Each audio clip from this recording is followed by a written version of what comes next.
आराम से। तो थोड़ा सा टेक्निकल इशू हो गया था, उसकी वजह से हम लोग फिर से अपनी क्लास को रिज्यूम कर रहे हैं, है ना। हम लोग अक्षांश को रिवाइज कर चुके थे, देशांतर थोड़ा सा कॉम्प्लेक्स था तो इसलिए फिर से रिवाइज कर रहे हैं इन दोनों टॉपिक्स को। ये है अर्थ, और अर्थ में जो और क्या कहते हैं वर्टिकल लाइंस होती है ना, ये देखिए, ये देखिए जब हम ग्लोब को देखेंगे तो ऐसे ऐसे मतलब वर्टिकली ऊर्ध्वाधर तरीके से जो रेखाएं खींची गई हैं उन्हें देशांतर रेखाएं कहते हैं, है ना। इन्हें वृत्त नहीं बोला जाता, ध्यान दीजिएगा, वृत्त नहीं बोलते हैं। तो ये जो है नॉर्थ पोल से साउथ पोल को मिलाने वाली जो रेखा होती है उसे देशांतर रेखा कहते हैं। ये आपको सीधी तो दिख रही है लेकिन है नहीं सीधी, ये ऐसे चलती है, ठीक है। ये नॉर्थ पोल से साउथ पोल की ओर ऐसे चलती है।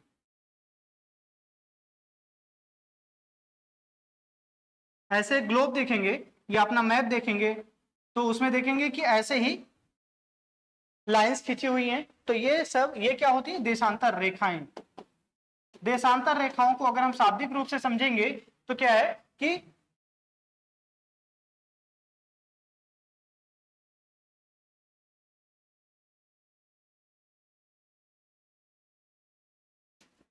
अगर शाब्दिक रूप से समझेंगे तो क्या है कि देशांतर रेखाएं यह पृथ्वी के केंद्र बिंदु से ली गई कोणीय दूरी, ठीक है, ली गई कोणीय दूरी को देशांतर रेखा कहते हैं, ठीक है। इसके साथ अब यहां पे ये रही विषुवत रेखा भी, अगर हम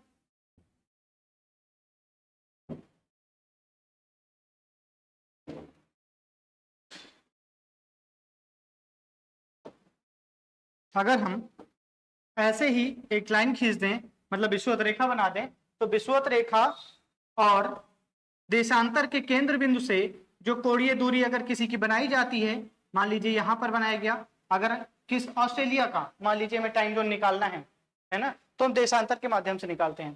फिलहाल हम लोग पहले देशांतर को पूरा रिवाइज कर लेते हैं।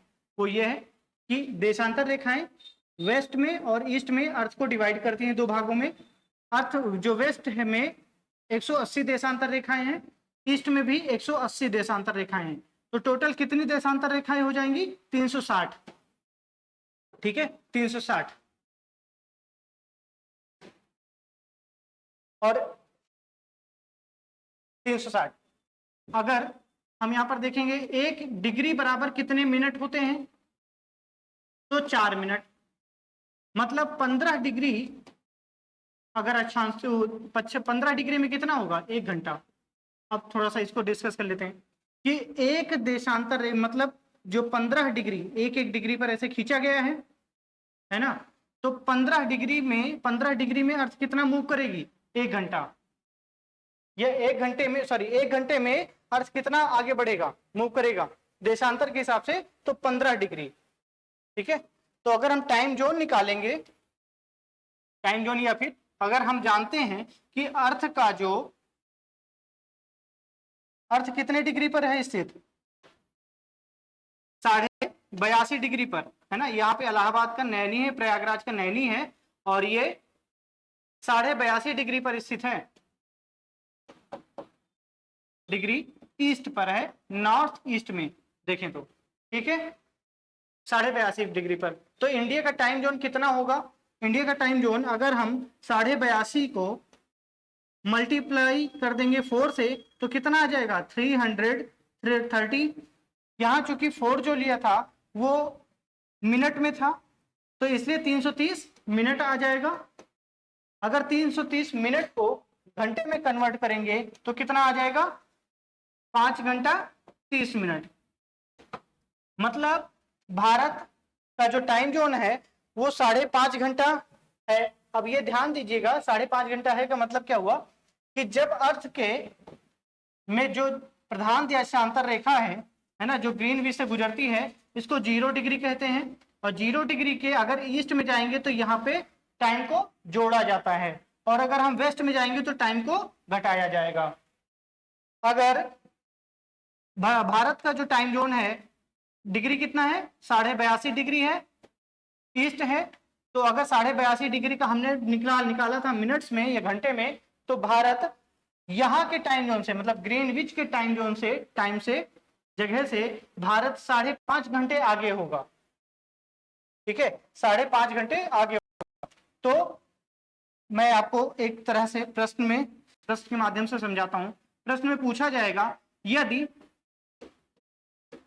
लंदन का जो शहर है, लंदन के ग्रीनविच शहर में रात के 12 बज रहे हैं, रात के 12 बज रहे हैं, तो भारत में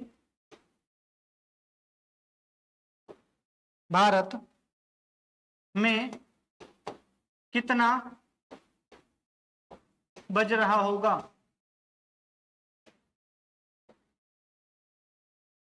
ठीक है, भारत में कितना बज रहा होगा, ये आपसे पूछा जाएगा प्रश्न। तो अभी आपको पता है कि लंदन के ग्रीनविच शहर, कुछ चीजें तो आपको याद ही होनी चाहिए। ग्रीनविच शहर का टाइम कितना है, कितना माना गया है उसको, 0। ठीक है, मतलब 0। फिलहाल यहां पर दे भी दिया गया है कि 12 बजे है। ठीक है, अगर रात के 12 बज रहे हैं, कहां पर, ग्रीनविच में 12 बज रहे हैं, ठीक है, और फिर पूछा जा रहा है कि भारत में कितना बज रहा होगा। तो आपको पता है कि भारत 82.5 डिग्री ईस्ट में है, 82.5 डिग्री ईस्ट में है। तो ये रहा 0, ठीक है, 0 डिग्री है ये, और 0 डिग्री से अगर हम ईस्ट की ओर बढ़ेंगे तो हमें भारत मिलेगा। ठीक है, ईस्ट की ओर बढ़ेंगे, ये विषुवत रेखा रही, इक्वेटर है ना। जब हम ईस्ट की ओर बढ़ेंगे तब हमें भारत मिलेगा, और 82.5 डिग्री पर जाएंगे तब आपको एग्जैक्टली भारत की लोकेशन मिलेगी। तो पूछा जा रहा है कि भारत में कितना बजेगा। अब आपको पता है कि 1 डिग्री बराबर 4 मिनट होता है ना, 4 मिनट होता है। और जब हम आएंगे 1 की जगह पर 82.5 रखेंगे तो कितना होगा, 82.5 को 4 से मल्टीप्लाई कर देंगे तो कितना आ जाएगा, 330 मिनट, वही जो अभी हमने आपको समझाया था। मतलब 5.5 घंटा। अब 5.5 घंटा आया तो, लेकिन इसको कितना प्लस करेंगे, है ना, इसको प्लस करेंगे। अब बात आती है कि अभी भी टाइम जोन हमें पता नहीं चला, है ना। फिर देखते हैं कि चूंकि 12 बज रहा है कहां पे, ग्रीनविच में, PM AM है ना, रात के 12 बज रहे हैं, और भारत में बोला जा रहा है, भारत का जो टाइम जोन निकल कर आया 5.5 घंटा आगे है, प्लस है। तो 12 हम रात के 12 बजे में जब हम 5 घंटा जोड़ेंगे, 5.5 घंटा जोड़ेंगे तो कितना आएगा, देखिए सुबह का हमारे यहाँ 5:30 हो रहा होगा। ये बहुत सिंपल सा मैंने क्वेश्चन लिया था, है ना, सिंपली आप, लेकिन जब प्रश्न पूछा जाएगा तो इतना सीधा सा नहीं होगा। बोला जाएगा कि मान लीजिए लंदन के ग्रीनविच शहर में रात के 3 बज रहे हैं, रात के 3 बज रहे हैं, तो भारत में क्या समय होगा। अब थोड़ा सा इधर उधर हो गया, क्योंकि 12 से 5, 5:30 जोड़ना तो बड़ा आसान था। अब अगर यहाँ पर 12 की जगह अगर हम 3 कर दें तो कितना होगा, 12 से 3 में 5:30 जोड़ेंगे तो कितना हो जाएगा, 8:30, सुबह का 8:30 बज रहा होगा भारत में। ठीक है, क्योंकि प्लस करना है। अगर यही चीज अगर हम वेस्ट की ओर जाएंगे तो मान लीजिए प्रश्न ने पूछ दिया कि 82.5 डिग्री वेस्ट का टाइम क्या होगा, उसने ऐसे दे दिया, देशांतर का नाम दे दिया, देशांतर का डिग्री दे दिया। तो हम क्या करेंगे, 5.5 घंटा माइनस कर देंगे। तो अगर यहाँ पे 12 बज रहा था तो अगर हम माइनस करेंगे तो कितना आ जाएगा, अगर रात के 12 बज रहे हैं तो ध्यान दीजिएगा, 12 से 11, 11 से 10, 10 से 9, 9 से 8, 7, ठीक है, और 6:30, लगभग 6:30 बज रहा होगा, 5.5 घंटा जब पीछे जाएंगे तो। ये रहा देशांतर रेखाएं। फिर हमने बात की कि भारत के नॉर्थ ईस्ट में दूसरे टाइम जोन की डिमांड उठ रही है, तो उसको भी आप समझ गए थे। फिर हमने एंटीपोड की बात की थी। एंटीपोड क्या होता है? एंटीपोड ना जस्ट अपोजिट समझिए, एंटीपोड है ना, अपोजिट है। मान लीजिए आपसे प्रश्न पूछा गया कि 40 डिग्री नॉर्थ और 40 डिग्री नॉर्थ और 80 डिग्री वेस्ट का टाइम जोन का एंटीपोड क्या होगा? पोड क्या होगा? तो आपको ध्यान रखना है, नॉर्थ और साउथ को जस्ट वैसे ही लिख देना है। इसको नॉर्थ है तो साउथ लिख दीजिए, ठीक है। और इसको इधर आइए, तो जो भी यहां पर एंगल है ना, उसको 180 से माइनस कर दीजिए, कितना आ जाएगा? 100 डिग्री। तो मतलब इसका जो है एंटीपोड कितना आ जाएगा?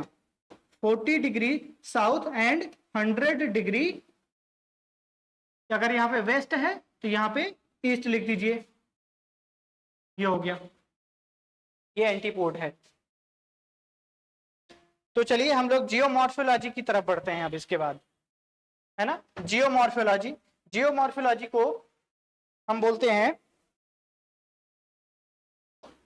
भू आकृति विज्ञान।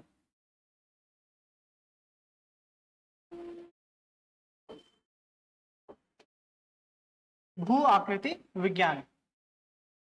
आइए अब उससे भी पहले हम लोग थोड़ा सा लिख लेते हैं जो हम लोगों ने कल से अभी तक पढ़ा है, अक्षांश और देशांतर और एंटीपोड, है ना।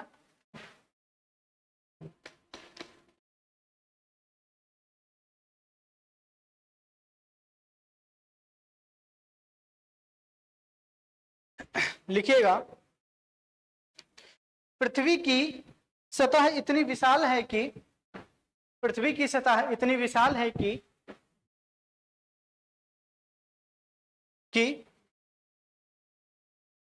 गणितीय पद्धति के प्रयोग के बिना, गणितीय पद्धति के प्रयोग के बिना किसी भी स्थान की अवस्थिति का पता लगाना असंभव है, असंभव है। इसी कारण पृथ्वी पर कुछ रेखाएं बनाई गई हैं, रेखाएं खींची गई हैं जो ग्रिड नुमा हैं, जो कि ग्रिड नुमा हैं, जो कि ग्रिड नुमा हैं।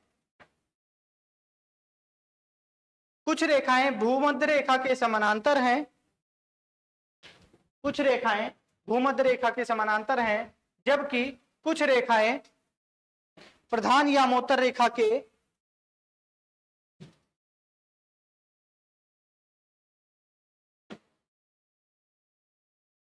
समान हैं, के समान है।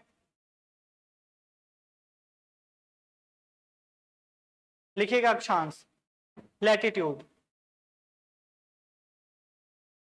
पृथ्वी के चारों ओर,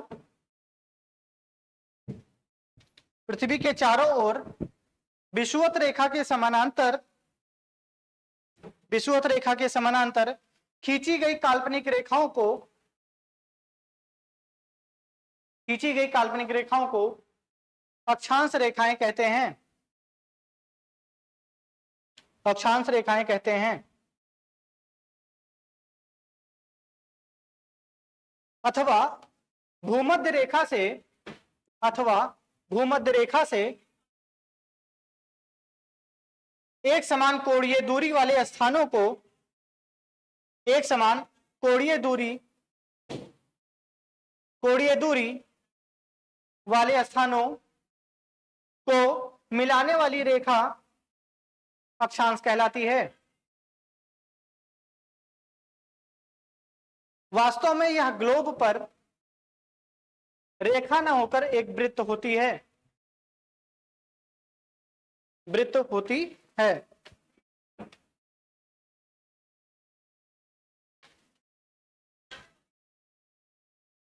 वृत्त होती है। विषुवत रेखा भी एक काल्पनिक रेखा है जो पृथ्वी को दो बराबर भागों में उत्तर और दक्षिण में बांटती है,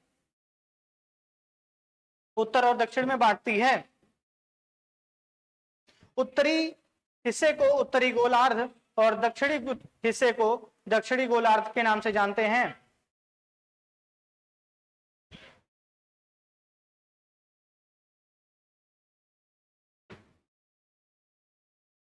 अक्षांश रेखाओं की संख्या उत्तर में 90 और दक्षिण में भी 90 होती हैं। अतः कुल अक्षांश रेखाओं की संख्या 181 होती है।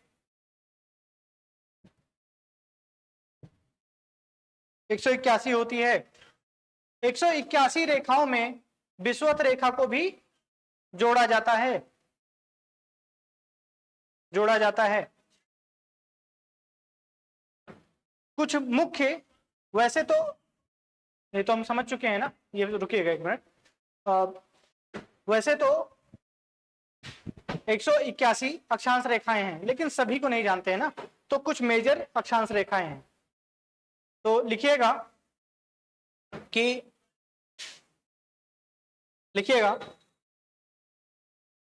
पृथ्वी पर कुछ मुख्य अक्षांश रेखाएं हैं जिन्हें उनके नामों से जाना जाता है, जैसे कि विषुवत रेखा है ना, ऐसे एक गोला बनाकर, मतलब पृथ्वी बनाकर, उनका नाम लिख लीजिएगा,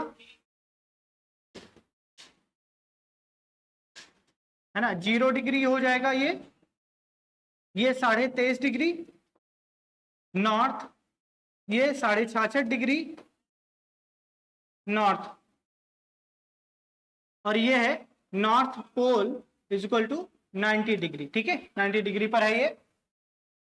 ऐसे ही साउथ में भी खींचिएगा, और यहां पर 23.5 डिग्री साउथ, और ये है 66 डिग्री साउथ, 66.5 डिग्री साउथ है। इन्हें अलग अलग नामों से जाना जाता है। तो अगर जो नॉर्थ की ओर जाएंगे और 23.5 डिग्री को क्या बोलते हैं? कर्क रेखा, कर्क रेखा बोला जाता है। 66.5 डिग्री को क्या बोलते हैं? आर्कटिक रेखा,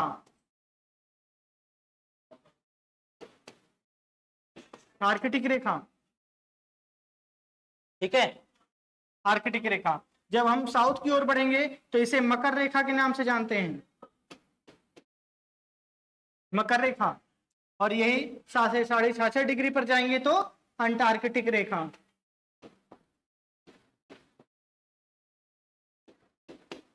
ठीक है, ऐसे एक मैप बनाइएगा। इसको तो जानते ही हैं, ये जो रेखा है इसे विषुवत रेखा के नाम से जानते हैं, विषुवत रेखा या भूमध्य रेखा, भूमध्य रेखा। ऐसे बना लीजिएगा। इसको साउथ पोल बोलेंगे, है ना, साउथ पोल, दक्षिणी ध्रुव।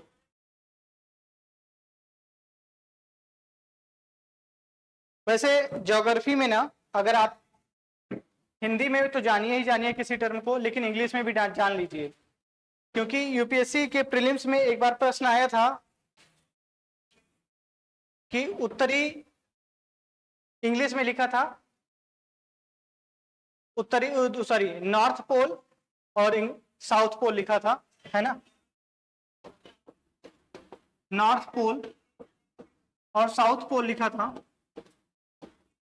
और इसको यूपीएससी ने ट्रांसलेट क्या किया था? उत्तरी खंभा और दक्षिणी खंभा। अब आप सोच सकते हैं कि यूपीएससी में अभी भी हिंदी को लेकर कितनी, यूपीएससी हिंदी को लेकर कितना सीरियस है। मैं डिमोटिवेट नहीं कर रहा कि हिंदी माध्यम से सिलेक्शन नहीं हो रहा है, इस चीज पे मैं डिस्कशन नहीं कर रहा। अब पैटर्न बदल चुका है, हिंदी माध्यम से काफी सिलेक्शन होते हैं, लेकिन फिर भी अगर हम ट्रांसलेशन की बात करें तो इस स्तर का ट्रांसलेशन है और इसको समझ पाना बहुत मुश्किल है। तो इसलिए ज्योग्राफी में विशेष तौर पे हो सके तो सभी सब्जेक्ट में आप इसका इंग्लिश जरूर जानिएगा, ठीक है, मैं बोल दे रहा हूं, यहां पे लिख लीजिएगा आप। इसे इक्वेटर बोलते हैं, ठीक है। यहां पे ट्रॉपिक ऑफ कैंसर होगा, नॉर्थ में कर्क रेखा को ट्रॉपिक ऑफ कैंसर बोलेंगे, इसे आर्कटिक सर्कल बोलेंगे। मकर रेखा को ट्रॉपिक ऑफ कैप्रिकॉर्न बोलेंगे, और अंटार्कटिक रेखा को अंटार्कटिक लाइन या फिर अंटार्कटिक सर्किल बोलेंगे। अब पूछा जाता है कि कौन सी रेखा है इसमें से जो भारत से होकर गुजरती है, तो फिर कर्क रेखा है, ट्रॉपिक ऑफ कैंसर है, वो भारत के कई राज्यों से गुजरती है। ऐसे एक आकृति बनाइएगा।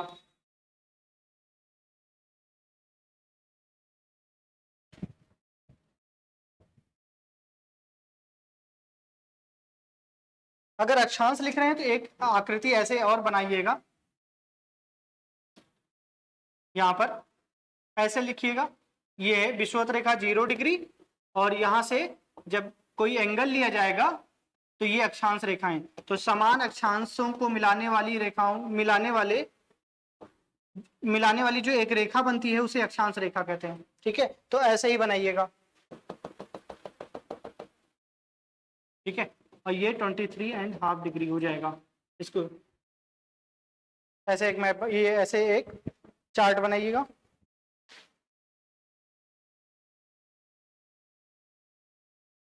अब लिखिएगा,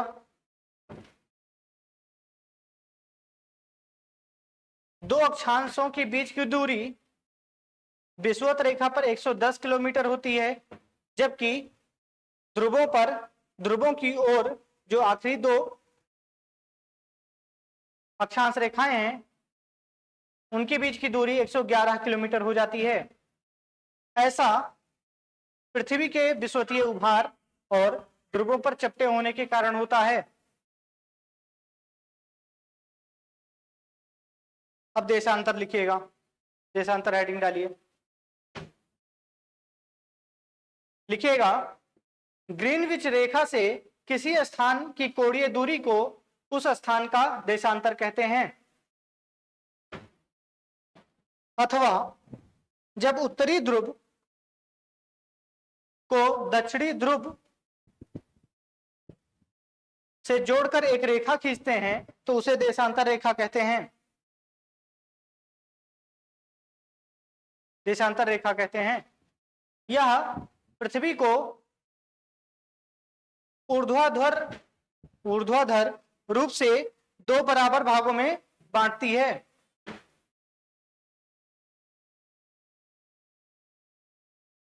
ऑब्लिक उसमें ऐसे डैश लगाकर हाइफन देकर लिखिएगा, पश्चिम और पूर्व में बांटती है, में बांटती है।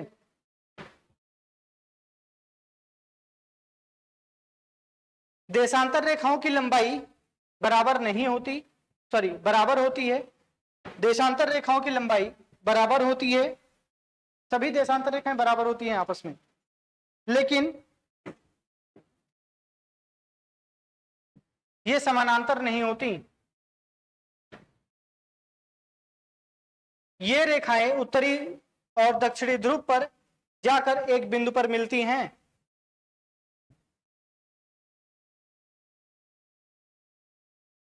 ध्रुवों से विषुवत रेखा की ओर बढ़ने पर दो देशांतर के बीच की दूरी कम होती जाती है, बढ़ जाती है। ध्रुवों से जब हम विषुवत रेखा की ओर आएंगे तो उसकी दूरी बढ़ती जाएगी, है ना। ये देखिएगा, यहां पर ऐसे हो जाता है, और जब हम ध्रुवों की ओर जाएंगे विषुवत रेखा से तो इसके बीच की दूरी कम होती जाएगी। तो ध्रुवों से विषुवत रेखा के बीच, ध्रुवों से विषुवत रेखा की ओर बढ़ने पर दो देशांतरों के बीच की दूरी बढ़ती जाती है, और विषुवत रेखा पर इसकी दूरी अधिकतम हो जाती है। ब्रैकेट में लिखिएगा 111.32 किलोमीटर।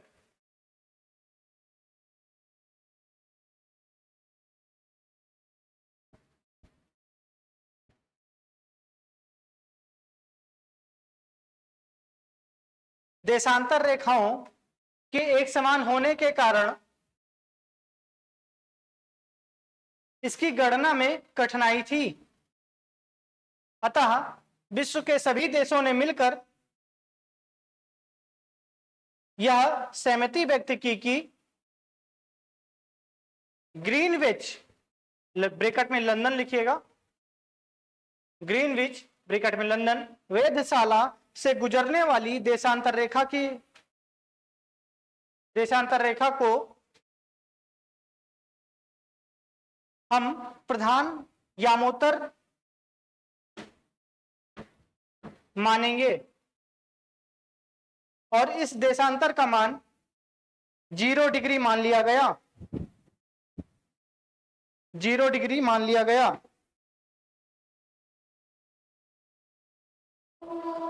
इससे हम 180 डिग्री पूर्व तथा 180 डिग्री पश्चिम देशांतर की गणना करते हैं। मैंने अभी बताया था कि जब हम वेस्ट की ओर बढ़ेंगे तो 180 डिग्री होगा, मतलब 180 देशांतर रेखाएं होंगी, और जब हम लोग ईस्ट की ओर बढ़ेंगे तो 180 डिग्री 180 देशांतर रेखाएं हो जाएंगी।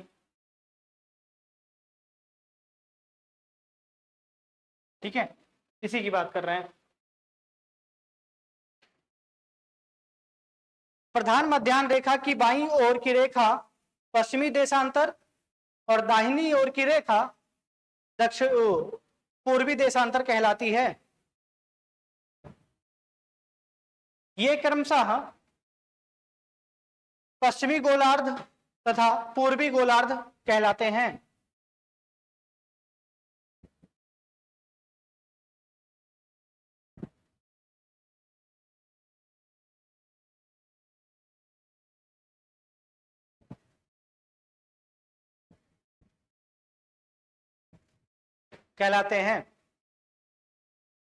ध्यातव्य रहे कि 180 डिग्री पूर्व तथा 180 डिग्री पश्चिम देशांतर एक ही रेखा है, एक ही रेखा है।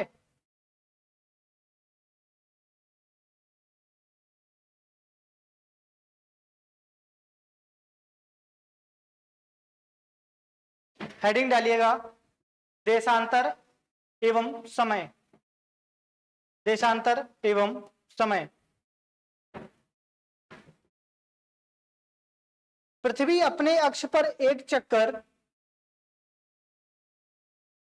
1 दिन अथवा 24 घंटे में पूरा करती है, अतः इसे 15 डिग्री पार करने में 1 घंटे का और 1 डिग्री को पार करने में 4 मिनट का समय लगता है। पृथ्वी पश्चिम से पूर्व की ओर घूर्णन करती है, इसलिए 15 डिग्री पूर्व की ओर जाने पर स्थानीय समय में 1 घंटे की वृद्धि हो जाती है। इसके विपरीत यदि हम पश्चिम की ओर जाते हैं तो स्थानीय समय में 1 घंटे की कमी हो जाती है। निष्कर्ष के तौर पर हम यह कह सकते हैं कि ग्रीनविच रेखा से पूर्व की ओर दिन पहले दिखाई देता है,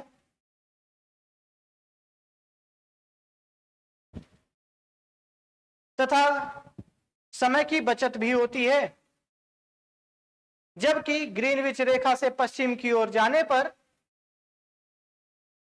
सूर्य बाद में दिखाई देता है और समय की कमी होती है। यहां समय लिखिएगा नहीं इसको, यहां समय से कमी का तात्पर्य माइनस करना है। मैंने अभी बताया था ना 12 बज रहा है अगर लंदन के ग्रीनविच में, और अगर हमें अमेरिका के टाइम जोन को देखना है तो हमें माइनस करना पड़ेगा। ठीक है, और अगर यही हम भारत का जब टाइम जोन निकाल रहे थे तो 5.5 घंटा जोड़ रहे थे, है ना। तो यही है समय की बचत और समय की कमी।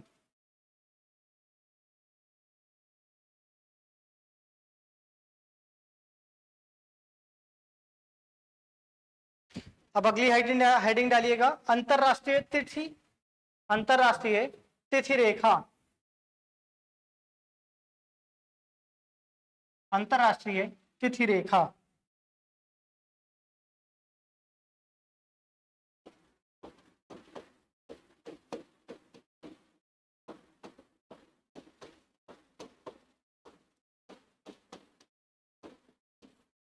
अंतरराष्ट्रीय तिथि रेखा 180 डिग्री देशांतर रेखा को अंतरराष्ट्रीय तिथि रेखा के नाम से जाना जाता है।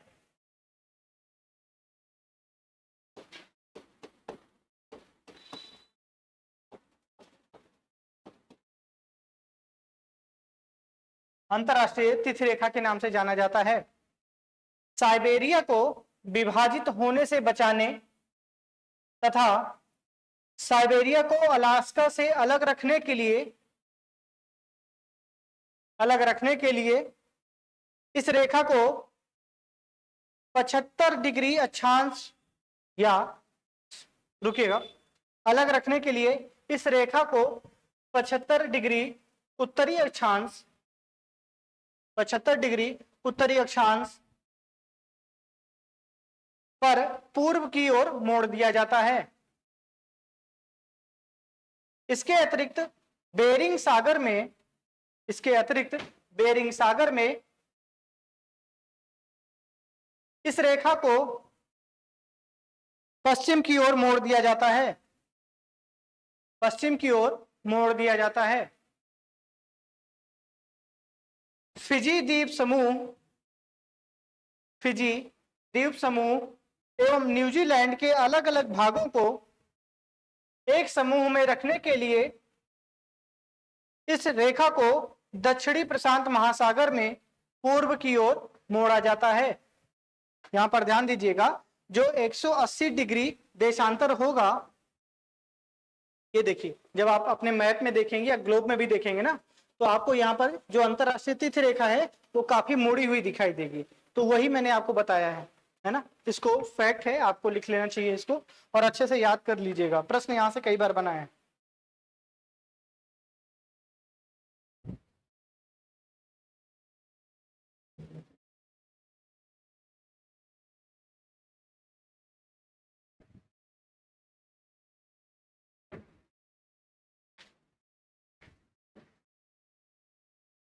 अगली हेडिंग डालिएगा, पूर्वोत्तर भारत में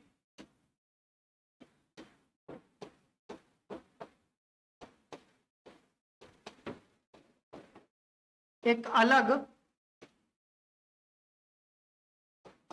टाइम जोन की मांग, टाइम जोन की मांग। थोड़ा स्पीड में करेंगे। देखिएगा, भारत भौगोलिक रूप से विशाल देश है। पूर्व से पश्चिम तक, है ना, पूर्व से पश्चिम तक इसके फैलाव को देखते हुए पूर्वोत्तर भारत के लिए एक अलग टाइम जोन बनाए जाने की मांग काफी समय से की जा रही है। भारत के पूर्वी और पश्चिमी क्षेत्रों में सूर्योदय और सूर्यास्त में लगभग 2 घंटे का अंतर हो जाता है, लगभग 2 घंटे का अंतर हो जाता है। पूर्वी क्षेत्रों में सूर्योदय शीघ्र होने के कारण, पूर्वी क्षेत्रों में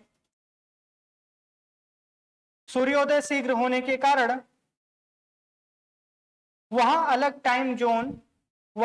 टाइम जोन होने से लोगों को जल्दी काम पर जाने का लाभ मिल सकता है।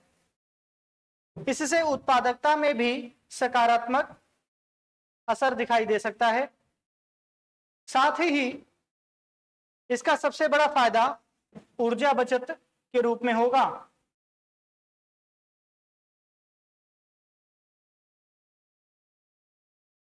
असम के चाय बागानों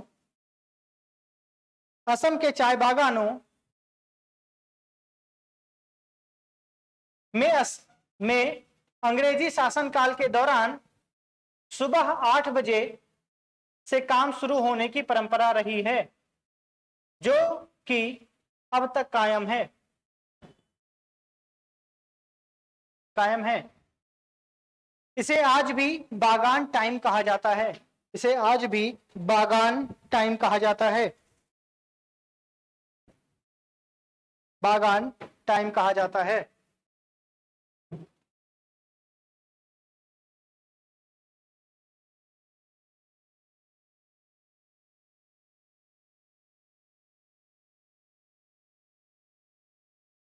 अब आइए हम लोग अपने टॉपिक की ओर बढ़ रहे हैं। जियोमॉर्फोलॉजी हम पढ़ने जा रहे थे, है ना। जियोमॉर्फोलॉजी, उसका सिलेबस हम लोगों ने कल लिख लिया था, मैं जल्दी से दोहरा दे रहा हूं। भू आकृति विज्ञान, भू आकृति विज्ञान में लिखिएगा इसका सिलेबस। सिलेबस क्या? माइक्रो टॉपिक्स लिखिएगा, माइक्रो टॉपिक्स ऑफ जियोमॉर्फोलॉजी।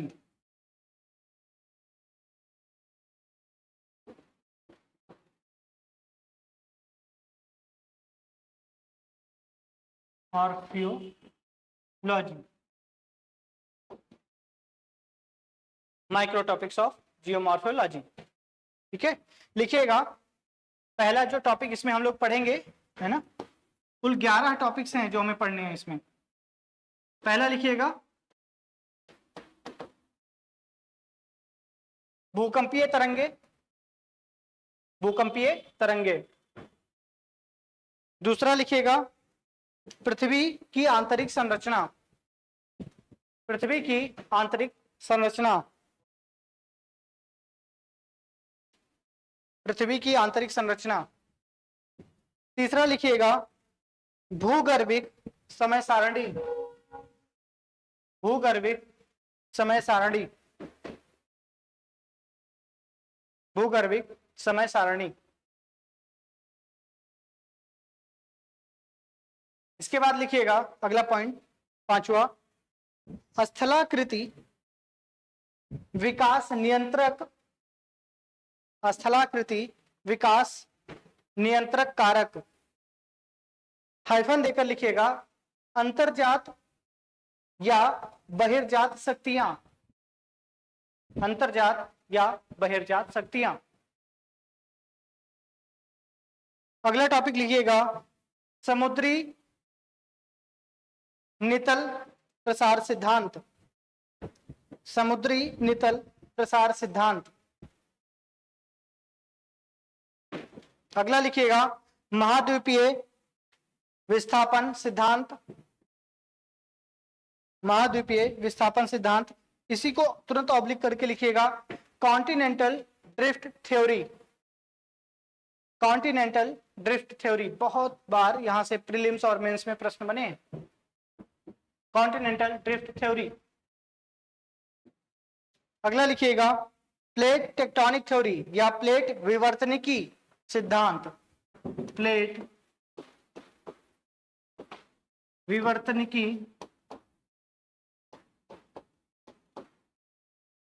सिद्धांत। विश्वास मानिएगा जियोमॉर्फोलॉजी से ज्यादा इंटरेस्टिंग टॉपिक ज्योग्राफी में है ही नहीं कोई, है ना। बहुत बहुत क्यूरियोसिटी लेकर आएगा आपके अंदर, है ना। तो बहुत इंटरेस्टिंग होने वाला है। फिर भी मैं यही कहूंगा कि ज्यादा भी मत पढ़िएगा, है ना, पीएचडी नहीं करने लगिएगा। अगर आपको अच्छा लगे तो ऐसा नहीं कि सिर्फ आपको यही पढ़ना है, बहुत डिटेल में नहीं जाना है, बल्कि हमें अपने एग्जाम के पॉइंट ऑफ व्यू से ही पढ़ना है। तो प्लेट टेक्टोनिक थ्योरी ना जब आप पढ़ेंगे तो बहुत इंटरेस्टिंग है, और आप इसको, मैं जानता हूं कि आप मेरे पढ़ाने के बाद भी बहुत सारे वीडियोज इसके बारे में और स्टडी करना चाहेंगे, है ना। देखिएगा अगला पॉइंट टॉपिक जो है वो है सुनामी, है ना। सुनामी, सुनामी को इंग्लिश में कैसे लिखते हैं पता है? टी साइलेंट होता है सुनामी, सुनामी। अगला लिखिएगा भूकंप, ज्वालामुखी और भूसंचलन, भू संचलन, भू संचलन, है ना। अब पहला टॉपिक डालिएगा, पहला टॉपिक अब डालिएगा। हम लोग अपने टॉपिक पढ़ने की ओर चल रहे हैं। भूकंपीय तरंगे या सिस्मिक वेव्स, भूकंपीय तरंगे या सिस्मिक वेव्स।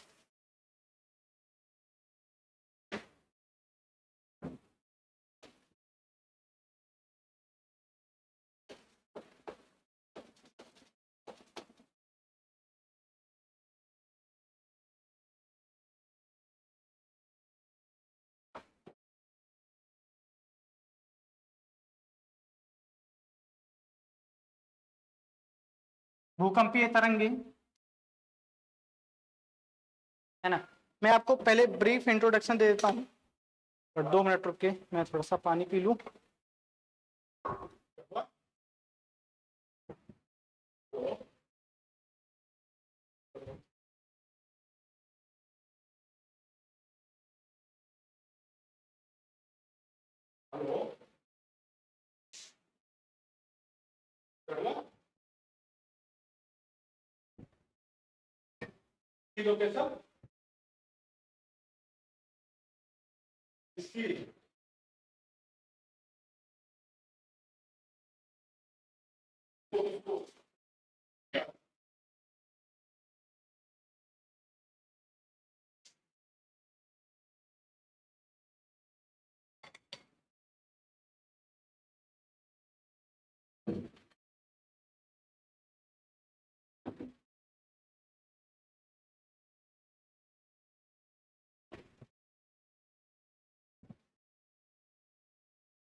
देखिए, जब हम जियोमॉर्फोलॉजी पढ़ेंगे ना, तो हमें कुछ चीजों को पहले जानना चाहिए।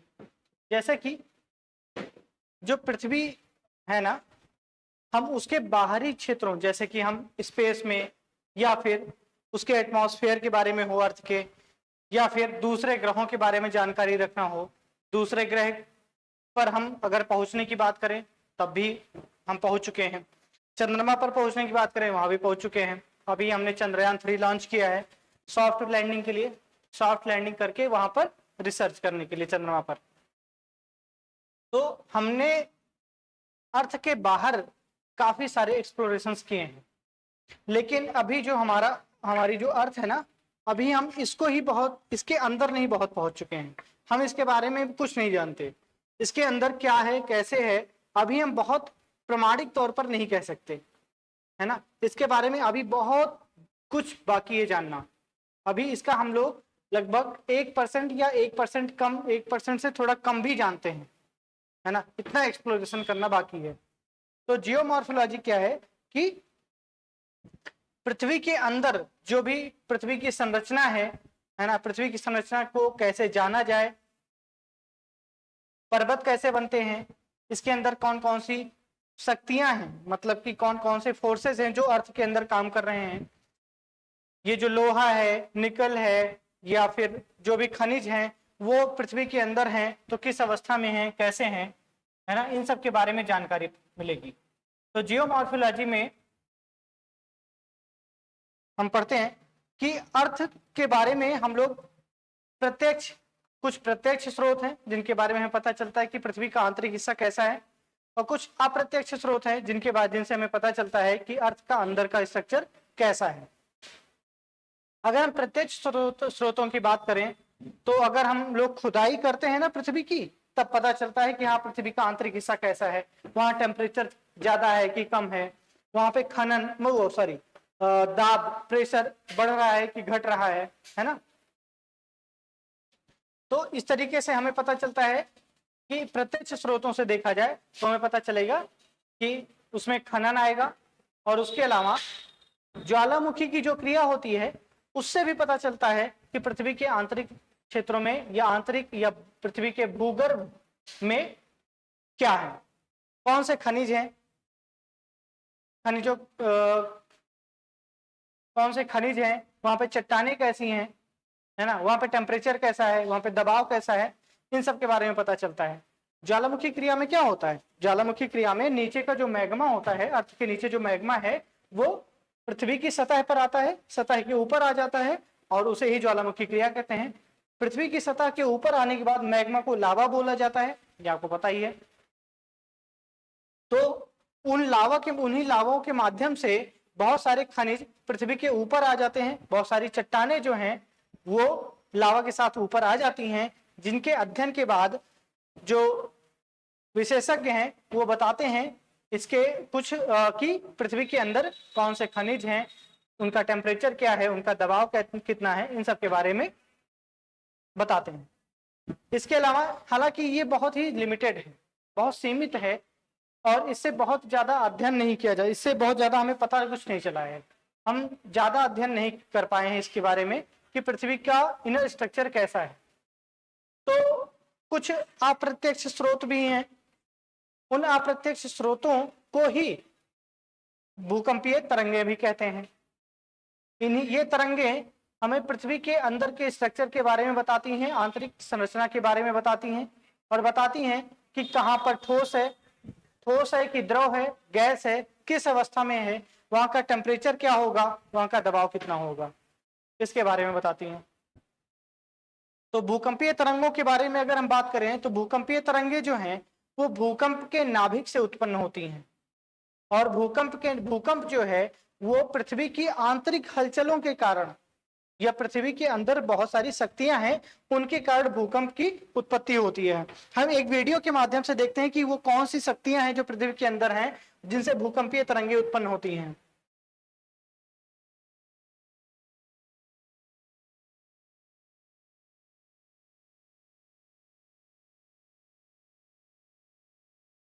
है ना, देखिएगा, ये देखिए, देखिए यहाँ पर ये अर्थ है, ये सरफेस है, धरातल है और ये पृथ्वी के नीचे ऐसे ही मैग्मा भरा है, लावा है जो मूव कर रहा है। इसको हम लोग डिटेल में पढ़ेंगे, बस अभी समझने के लिए थोड़ा सा देख लीजिएगा। है ना, ये देखिए ये मूव कर रहा है, यहां से अभी ज्वालामुखी क्रिया होगी, है ना, इन्हीं हलचलों के कारण ये हलचलें होती हैं पृथ्वी के अंदर और इससे भूकंपीय तरंगों की उत्पत्ति होती है। ये तो बाद में हमें पढ़ना ही है, फिर भी देख लीजिए, बहुत ज्यादा नहीं।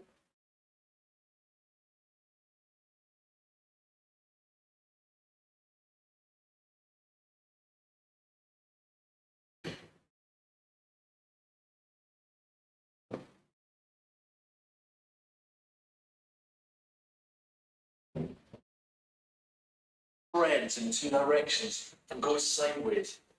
It begins to lose heat. Eventually, the much cooler rock sinks back down. Through this spreading process, the Earth's crust is very slowly dragged apart. And it's this that ultimately causes the continents to move. Where the plates collide, the rock on the seafloor containing carbon from the dead plankton is carried deep into the earth. As it descends, this layer of rock is heated, so the rock melts, releasing carbon dioxide. Gas is returned back into the atmosphere during an eruption.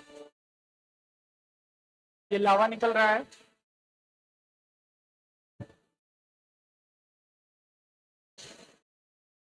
A remarkable cycle is complete. ठीक है।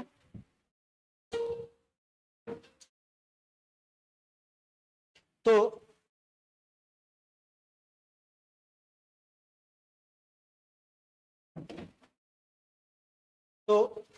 भूकंपीय तरंगे जो हैं वो भूकंप से उत्पन्न होती हैं, भूकंप के नाभिक से। और जब भूकंप आता है और जो भूकंप है वो पृथ्वी की आंतरिक शक्तियों के कारण उत्पन्न होता है। वो तरंगे कौन कौन सी हैं, अभी हम इसको विजुलाइज भी करेंगे और समझेंगे भी पहले। तो भूकंपीय तरंगे दो तरह की होती हैं, मुख्यतः दो प्रकार की। पहला है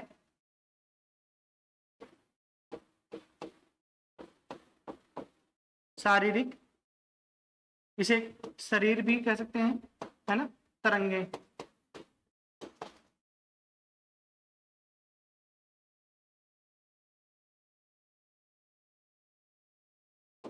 तरंगे। और दूसरा धरातलीय तरंगे,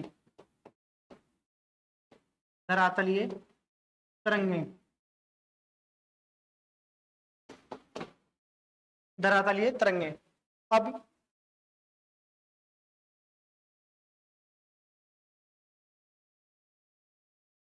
जो शरीर तरंगे हैं इन्हें बॉडी वेव्स कहते हैं और इन्हें सरफेस वेव्स कहेंगे।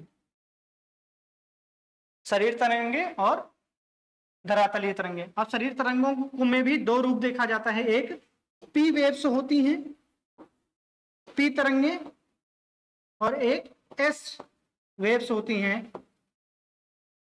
है ना, पी वेव्स और एस वेव्स। एस तरंगे दो प्रकार की, इधर भी दो तरह की वेव्स होती हैं, एक एल वेव्स होती हैं और ये इधर आर वेव्स, है ना। एक एक करके हम इसको पढ़ेंगे। इसको प्राइमरी वेव्स, इसको सेकेंडरी वेव्स, और इसे ध्यान दीजिएगा LOVE लव वेव्स बोलेंगे, ठीक है। और इसे Raleigh,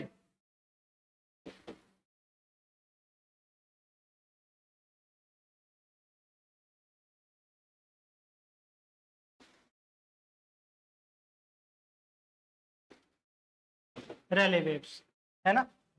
primary, secondary, love and Rayleigh waves. एक साइंटिस्ट थे, उनका नाम था लव, ठीक है। तो उन्होंने इसकी खोज की थी, इसलिए इसका नाम ऐसा था। बल्कि इनके गुणों के आधार पर इसे प्राइमरी, सेकेंडरी वेव्स कहा जाता है। जब वैज्ञानिकों ने पृथ्वी का अध्ययन करना शुरू किया तो उन्हें ये भूकंपीय तरंगे मिली, है ना, भूकंपीय तरंगे मिली। तो सबसे पहले हम प्राथमिक तरंगों के बारे में जानते हैं, प्राइमरी वेव्स के बारे में जानेंगे। जो प्राइमरी वेव्स होती हैं वे पृथ्वी के सतह पर सबसे पहले पहुंचने वाली वेव्स होती हैं, ठीक है। और इनकी जो गति होती है वो सर्वाधिक होती है, इसलिए ये सबसे पहले पृथ्वी के धरातल पर पहुंचती हैं। इसके अलावा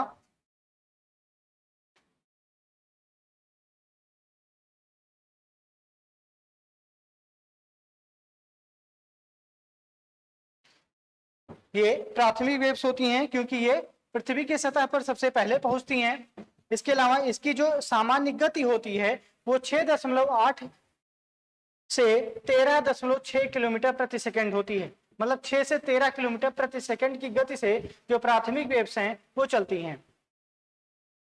इन्हें अनुदैर्ध्य तरंग भी कहते हैं, है ना, इन्हें अनुदैर्ध्य तरंग भी कहा जाता है। क्यों? क्योंकि इनकी जो चलने की दिशा होती है वो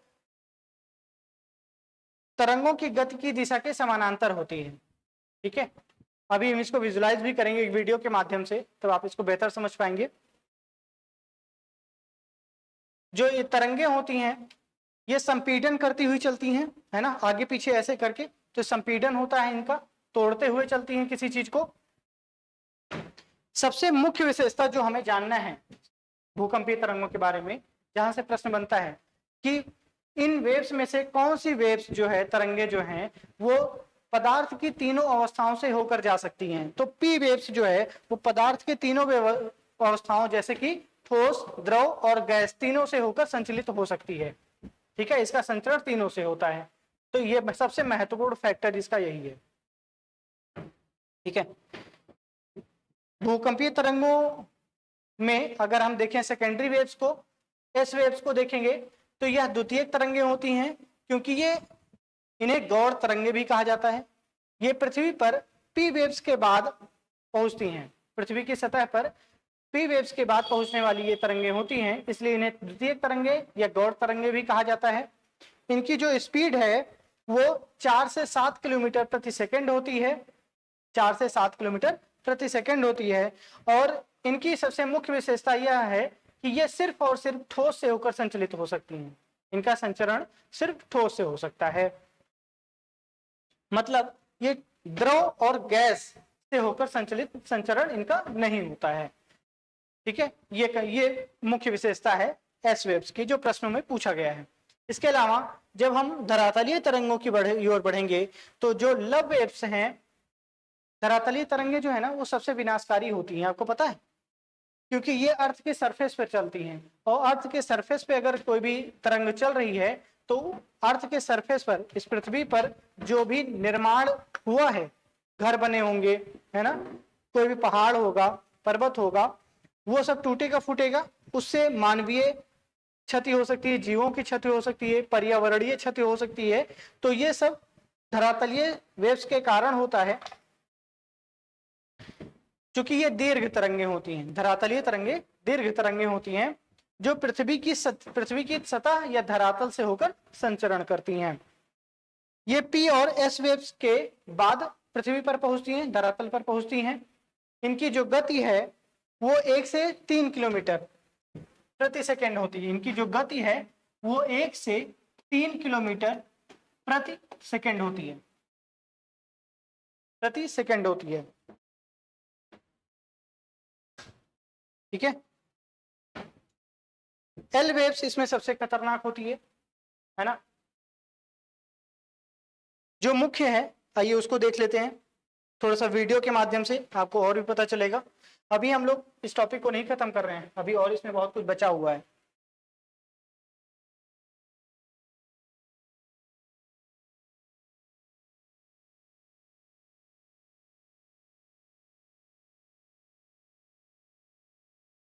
देखिएगा, ये पी वेव्स हैं, देखिएगा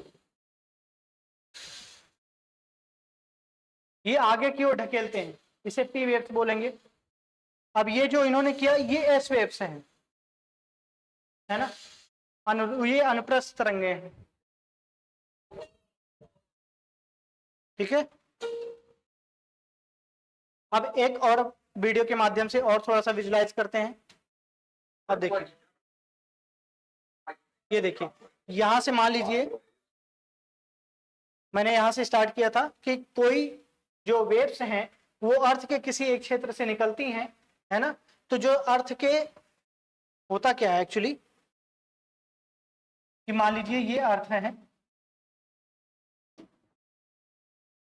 ये अर्थ है, तो अर्थ के सेंटर में सतह जो भूकंप आएगा ना वो ऊपर थोड़ी आता है। ऊपर तो जैसे मान लीजिए आप तालाब देखें, अब जब छोटे रहे होंगे तो पक्का ये काम किए होंगे। तालाब होगा, उसका जल एकदम शांत होगा, आप उसमें छोटा सा पत्थर जब मारेंगे ना तो जहां पर गिरेगा उसके चारों ओर एक वेव्स बनती थी और वो वेव्स किनारों पर जाके खत्म होती थी। तो ये ऐसे ही समझिए कि मान लीजिए आपने पत्थर यहां पर फेंका और इसके बाद जो वेव्स बनी, है ना, तो यहां पर सबसे पहले पहुंचेगा किनारे पर। ठीक है, तो जो सबसे पहले पहुंचेगी वो कौन सी वेव होगी, एस वेव्स। जो सेकंड पहुंचेगी वो पी वेव्स होंगी और जो सेकंड नंबर पे पहुंचेगी उसे एस वेव्स कहेंगे। अब एक बात और देखिएगा, ये तो भूकंप में और डिटेल में पढ़ेंगे कि ऐसे किनारे तक जाते जाते हो सकता था वो वेव्स खत्म हो जाए, इस किनारे तक पहुंच ही नहीं पाती थी। ठीक है, तो भूकंप जो है ना वो अर्थ के सरफेस पे नहीं उत्पन्न होता है बल्कि अर्थ के अंदर होता है और उसका प्रभाव हमें सतह पर दिखाई देता है। तो इस वेव्स को देखिएगा, यहाँ पर जो दिखाई दे रहा है, देखिएगा ये अर्थ का इनर स्ट्रक्चर है और ये वेव्स बन रही हैं।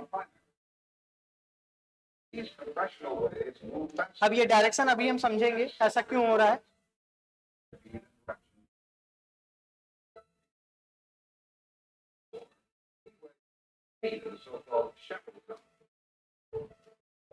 ठीक है, अब आइए हम अपने, तो हमने पी और एस वेव्स को थोड़ा बहुत विजुलाइज किया और तालाब के उस पत्थर से समझा कि वेव्स कैसे उत्पन्न होती हैं। जो ये वेव्स होती है ना अपने साथ बहुत सारी एनर्जी कैरी करती हैं और यही एनर्जी जब अर्थ के सरफेस पर पहुंचता है तो बहुत सारा डिस्ट्रक्शन करता है। प्रश्न पूछा गया था एक बार यूपीएससी में कि धरातलीय और शारीरिक तरंगों में सबसे विनाशकारी तरंगें कौन सी होती हैं, तो धरातलीय तरंगें होती हैं, क्योंकि ये धरातल पर चलती हैं और धरातल का टूटना फूटना है ना, जो भी निर्माण है, बिल्डिंग्स हैं, उनका टूटना किससे होगा, धरातलीय तरंगों से ही होगा। ठीक है, अब इसके बाद आता है शैडो जोन्स, है ना, शैडो जोन, छाया क्षेत्र।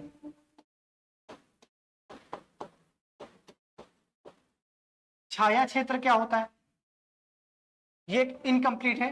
पी एंड एस वेव्स का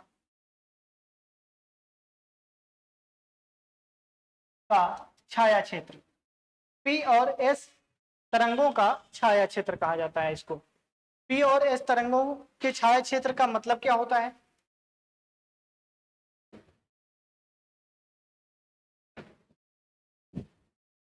जो मान लीजिए ये अर्थ है, ठीक है, यहां से कोई भूकंप की उत्पत्ति हुई, वैसे तो होता नहीं लेकिन समझने के उद्देश्य से हम कर रहे हैं। हमने जाना है कि जो पी वेव्स हैं वो ठोस, द्रव और गैस तीनों से संचरण होता है इनका, और जो एस वेव्स हैं वो सिर्फ ठोस से ही संचरण करती हैं, इसमें द्रव और गैस से नहीं होता। ठीक है, ध्यान दीजिएगा, ठोस और द्रव से इनका संचरण नहीं होता। अब देखिए, मान लीजिए कि यहां पर कोई भूकंप आया, ये उसका भूकंप का नाभिक है ना, और यहां से वेव्स निकलना शुरू हुई, तो होता क्या है कि हमें पता कैसे चला, इसी शैडो जोन से ही पता चल रहा है कि पृथ्वी के अंदर की संरचना कैसी है, पृथ्वी के अंदर की संरचना कैसी है। तो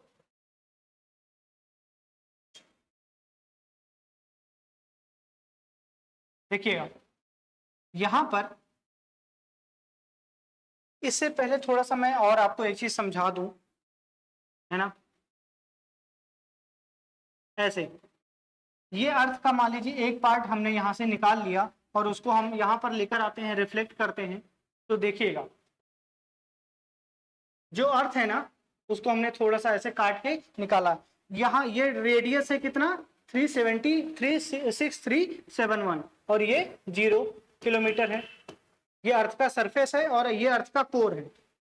ठीक है, सबसे अंदरूनी हिस्सा। तो बोला जा रहा है कि मान लीजिए यहां से कोई भूकंप की उत्पत्ति होती है, तो भूकंप उत्पत्ति होने के बाद लगभग ये 100 किलोमीटर की जो गहराई है वो पी और एस वेव्स यहां से मान लीजिए चली, तो यहां से खूब स्पीड से चल रही हैं, सबसे ज्यादा स्पीड से यहां से चल रही हैं। इसका मतलब क्या हुआ, ये ठोस में है, ये जो शुरुआती 100 किलोमीटर है वो ठोस अवस्था में है, ये ठोस अवस्था में है। इसके बाद 100 किलोमीटर के बाद जैसे ही आगे बढ़ती है पी और एस वेव्स, लगभग 250 किलोमीटर तक इनकी जो स्पीड है ना वो कम हो जाती है, यहाँ पे माइनस में। ठीक है, क्यों, क्योंकि यहाँ की माना जाता है कि यहाँ की जो चट्टाने हैं वो आधी पिघली हुई अवस्था में है, मतलब प्लास्टिक अवस्था में है, अर्ध पिघली हुई अवस्था में है। इसकी वजह से जो ना तो ये ठोस है, ना द्रव है, ना गैस है। ठीक है, तो इनकी जो पी और एस वेव्स हैं उनकी स्पीड कम हो जाती है, जो कि 100 किलोमीटर पहले से काफी तेज स्पीड से आ रही थी।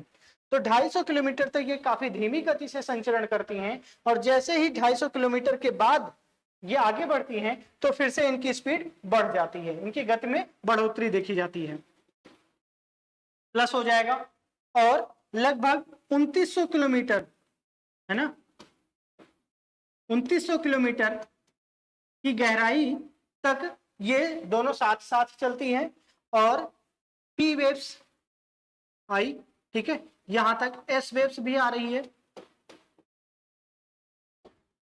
एस वेव्स आ रही है।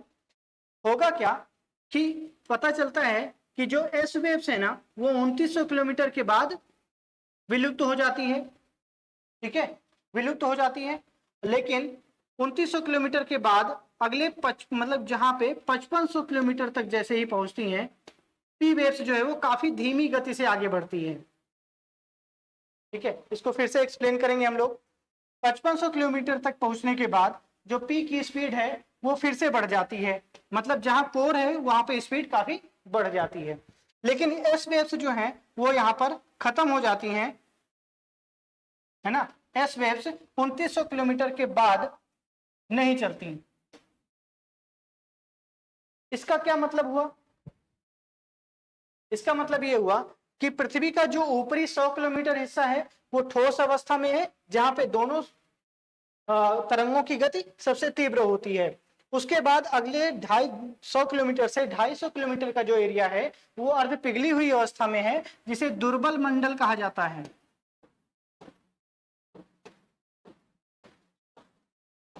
ठीक है, दुर्बल मंडल कहा जाता है, दुर्बल मंडल या प्लास्टिक अवस्था। ठीक है, चट्टानों की प्लास्टिक अवस्था, तो दुर्बल मंडल बोला जाता है।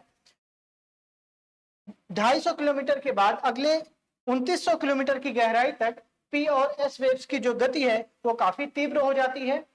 फिर पता चलता है कि ये ठोस अवस्था में है। यहाँ पे आप लोग सोच रहे होंगे कि ठोस अवस्था और दुर्बल मंडल, इसका क्या मतलब हुआ? ठोस अवस्था का मतलब हुआ कि वहां पर बहुत सारी चट्टानें होंगी, वहां पे बहुत सारे खनिज होंगे, भारी तत्व होंगे, इसका ये पता चलता है। और जहां पे पिघली हुई अवस्था में है, इसका मतलब हुआ कि वहां पर मैग्मा होगा, वहां पर टेम्परेचर बहुत ज्यादा होगा, वहां दबाव भी बहुत ज्यादा होगा। तो पी वेव्स जो है वो 2900 किलोमीटर के बाद 5500 किलोमीटर तक कम स्पीड से गति करती हैं, मतलब ये थोड़ी पिघली हुई अवस्था में है, वही दुर्बल मंडल की तरह, है ना। पिघली हुई अवस्था के लगभग है, पूरी तरह नहीं, फिर भी अर्ध आधी रूप से। और फिर जैसे ही 5500 किलोमीटर के आगे बढ़ती हैं पी वेव्स, वैसे ही इनकी गति बहुत तेज हो जाती है।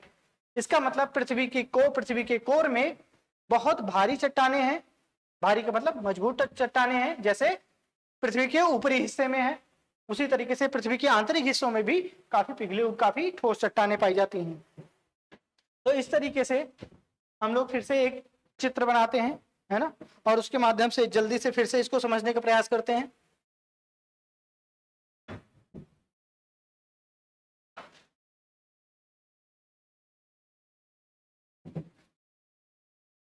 देखिए, ये अर्थ का वो हिस्सा है जो हमने वहां से काट के निकाला था।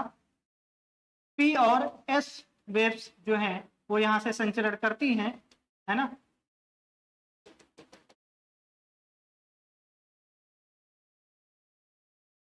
अब यहाँ पे 0 किलोमीटर मतलब अर्थ के सरफेस से, पृथ्वी के धरातल से अगले 100 किलोमीटर में ये काफी गति इनकी तीव्र होती है। ठीक है, फिर जैसे ही 100 किलोमीटर से 250 किलोमीटर वाले एरिया में आते हैं, इनकी गति कम हो जाती है, कम हो जाएगी, और इसलिए इसका जो नाम है वो दुर्बल मंडल कहा गया है। दुर्बल मंडल कहा गया है। फिर 250 किलोमीटर से 2900 किलोमीटर 2900 किलोमीटर तक पी और एस वेव्स जो हैं वो काफी तीव्र गति से संचरण करती हैं।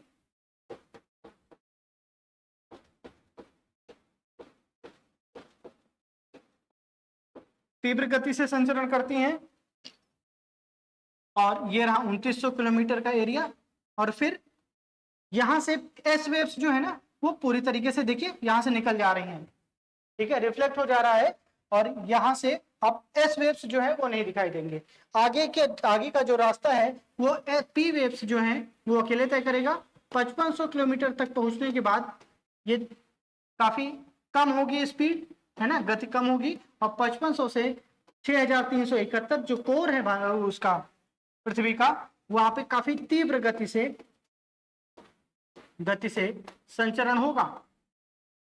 ठीक है, तो ये पृथ्वी का आंतरिक हिस्सा है जहां पे पी और एस वेव्स संचरण कर रही हैं।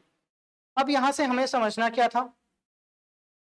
ठीक है, यहां से समझना हमें ये है कि जो छाया क्षेत्र है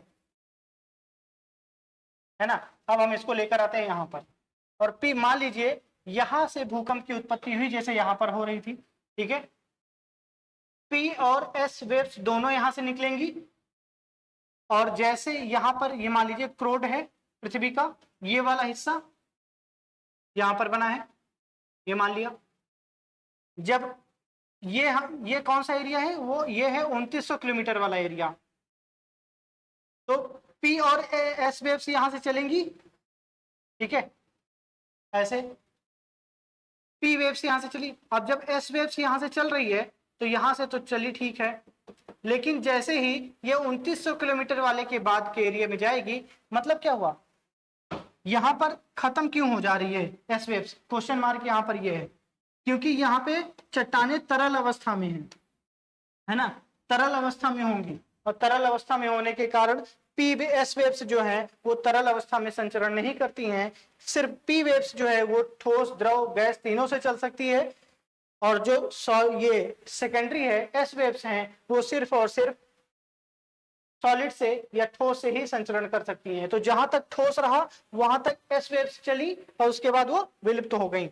यहां पर देखिएगा तो रिफ्लेक्ट हो जाती हैं एस वेव्स, यहां से ऐसे निकल जाएगी, ठीक है। ये भी देखिए, तो इसे ही जो जहां पर एस वेव्स नहीं पहुंच पा रही हैं, है ना, 103 डिग्री, ये मान लीजिए 0 डिग्री है, तो इसका जो एक एंगल निकल कर आ रहा है वो 103 डिग्री है। तो 103 डिग्री, 103 डिग्री, इसको क्या बोलेंगे, वेस्ट, इसको ईस्ट बोलेंगे। 103 डिग्री, 103 डिग्री, यहां पर ये एस तरंगों का छाया क्षेत्र कहलाएगा। यहां पर एस वेव्स नहीं मिलेंगी। मतलब अगर मान लीजिए भूकंप, वो पृथ्वी के इस हिस्से पर, अगर पृथ्वी के इस हिस्से में यदि भूकंप आ रहा है, तो यहां से संचरण करते हुए नीचे का कुछ हिस्सा होगा, लगभग 103 डिग्री का जो एरिया होगा वेस्ट से ईस्ट का, वहां पर वेव्स नहीं पहुंचेंगी। कौन सी, एस वेव्स, ठीक है।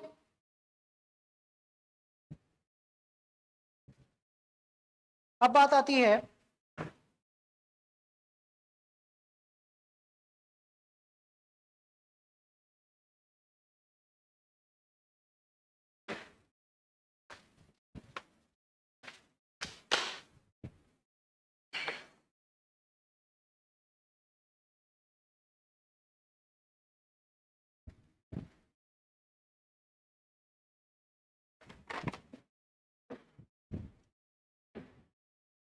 कि जो पी वेव्स हैं वो जब यहां पर पहुंचती हैं तो ये सीधी नहीं निकलती हैं, क्योंकि तरल अवस्था में है ना, तो यहां से थोड़ा सा ये भी रिफ्लेक्ट हो जाती हैं।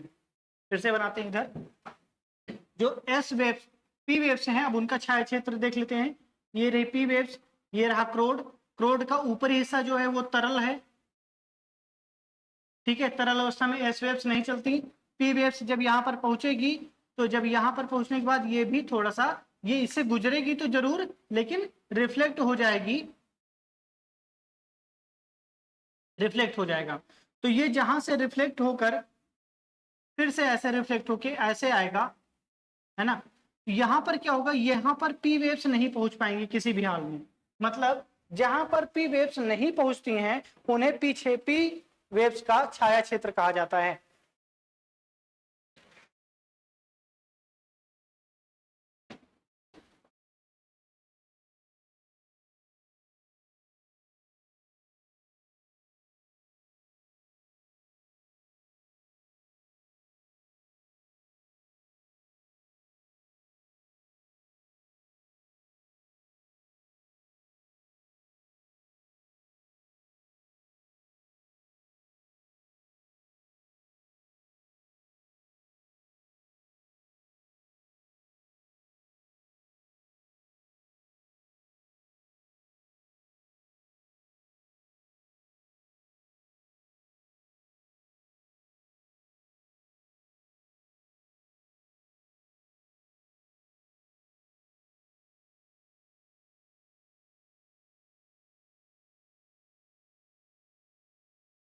ठीक है, ध्यान दीजिएगा ये दो क्षेत्र ऐसे होंगे, यहाँ पे थोड़ा सा डिस्टेंस कम है, मैं उतने अच्छे से बना नहीं, लेकिन यहाँ पर 103 डिग्री से 143 डिग्री तक जो है वो पी वेव्स का छाया क्षेत्र कहलाएगा, है ना, पी वेव्स का छाया क्षेत्र कहलाएगा। ये डिग्री हमेशा याद रखिएगा, डिग्री से ही पूछा जाता है, कभी कभी उल्टा कर देता है यूपीएससी, बोलेगा कि जो एस वेव्स है ना वो 103 डिग्री से 143 डिग्री तक उनका छाया क्षेत्र होता है, बल्कि नहीं, पी वेव्स का होता है। एस वेव्स का सिर्फ दो ही 103 डिग्री 103 डिग्री तक होता है पी क्षेत्र का। ठीक है, ये है भूकंपीय तरंगे, जहां से जो भी प्रश्न प्रीवियस ईयर क्वेश्चंस बने हैं उनके स्टेटमेंट और उनके जो भी आंसर रहे हैं उनके विश्लेषण के आधार पर मैंने ये सब बताया है। इससे बाहर उम्मीद नहीं है कि भूकंपीय तरंगों से प्रश्न बने। यदि यूपीएससी बनाता है तो वो उसका अपना एक इनोवेशन हो सकता है, बाकी अगर आप कितना भी पढ़कर जाएंगे तो भूकंपीय तरंगों से प्रश्न नहीं छूटेगा, है ना। इसको ऑर्गेनाइज तरीके से हम लोग लिख भी लेंगे। अब आइए हम लोग आगे बढ़ते हैं। पृथ्वी की आंतरिक संरचना, दूसरा जो हमारा टॉपिक था वो है पृथ्वी की आंतरिक संरचना।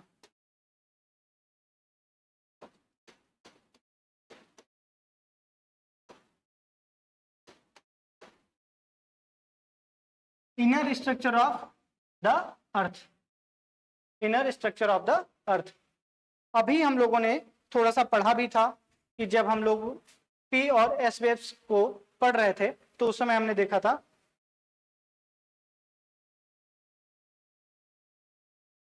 है ना, ऐसे हम लोगों ने बनाया था।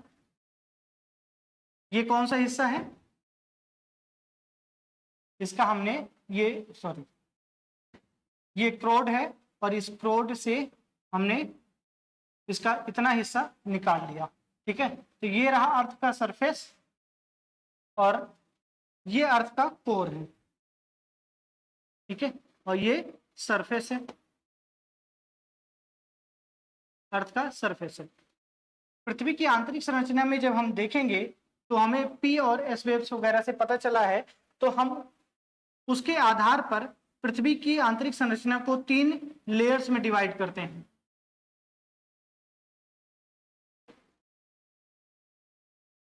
पहली लेयर को बोलते हैं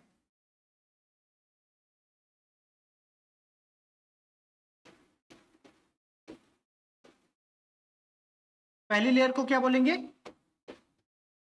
क्रस्ट, या फिर भूपरपटी,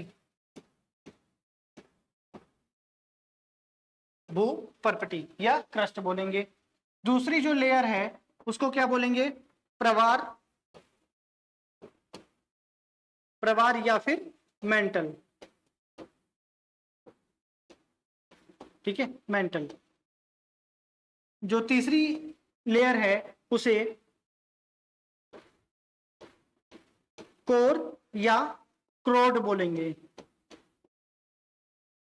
कोर या क्रोड बोलेंगे। तो 3 लेयर हैं, भूपरपटी या प्रवार और कोर, क्रस्ट, मेंटल, क्रोड, ये 3 लेयर्स हैं पृथ्वी की आंतरिक संरचना में।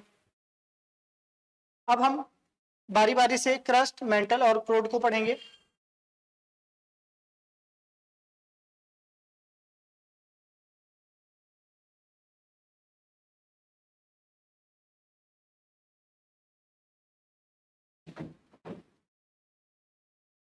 अब लिखिएगा, लिखिएगा नहीं, अभी समझिए खाली।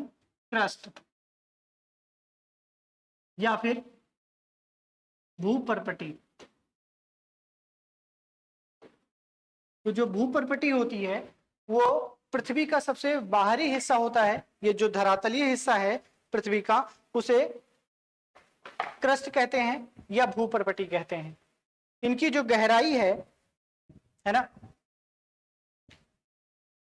पृथ्वी की सॉरी जो क्रस्ट है, क्रस्ट की जो गहराई है वो कितनी क्रस्ट है इसकी जो गहराई है, मतलब कि इसकी जो वो है क्या गहराई है, वो 30 से 35 किलोमीटर 30 से 35 किलोमीटर का एरिया होता है। पृथ्वी की सतह से जब हम नीचे जाएंगे 30 से 35 किलोमीटर तक, तो हमें भूपर्पटी या क्रस्ट देखने को मिलेगा। उसकी लेयर को, उतने क्षेत्र को भूपर्पटी कहते हैं। फिर उसके बाद हालांकि जहां पर ये महासागरों में और महाद्वीपों पर अलग अलग होती हैं, महाद्वीपों और महासागरों पर इनकी जो गहराई होगी वो अलग अलग होगी। महासागरों पर इनकी गहराई लगभग 5 किलोमीटर की है बस, है ना। और अगर महाद्वीपों की देखें तो लगभग 30 किलोमीटर की है, 30 किलोमीटर की होगी। ऐसे जो भूपर्पटी का एरिया है ना, वो इस तरीके से बना लीजिएगा। देखिए यहां तक मान लीजिए ये महाद्वीप है और जो महासागर हैं वो थोड़े से गहरे हैं, तो ये ऐसे बना हुआ होगा, ठीक है। तो यहाँ जो महासागर वाला एरिया होगा वो चूंकि कितना, इसकी डिस्टेंस कितनी होगी, 5 किलोमीटर तक हो सकती है। और इसकी जो यहाँ पर इसकी जो चौड़ाई है, गहराई है, वो लगभग 30 किलोमीटर हो सकती है, ठीक है। तो ये महासागर वाला एरिया पहले ही गहरा होगा, तो लगभग 5 किलोमीटर का ही एरिया भूपर्पटी का आ पाता है महासागरों पर।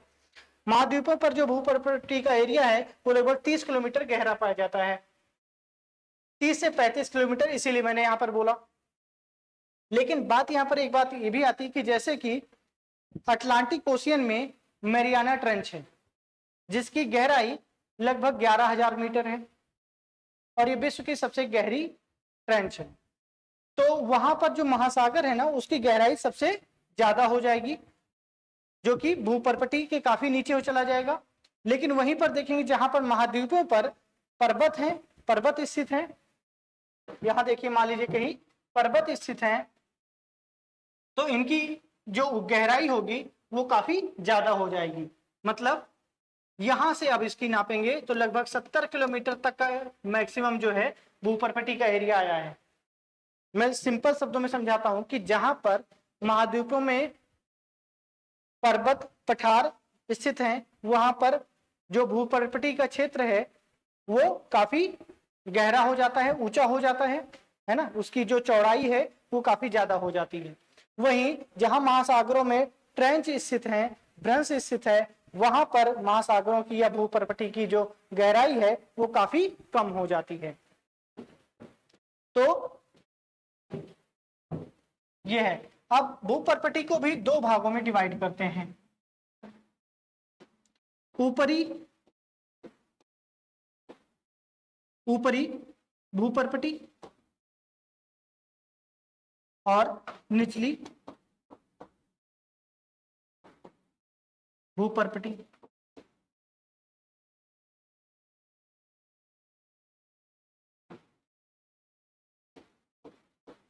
है ना, अपर क्रस्ट एंड लोअर क्रस्ट। जो अपर क्रस्ट है ना, वो मुख्यतः महाद्वीपों का हिस्सा होता है, महाद्वीपों का हिस्सा होता है। जो निचली भूपर्पटी होता है वो महासागरों का हिस्सा होता है, महासागरों का हिस्सा होता है।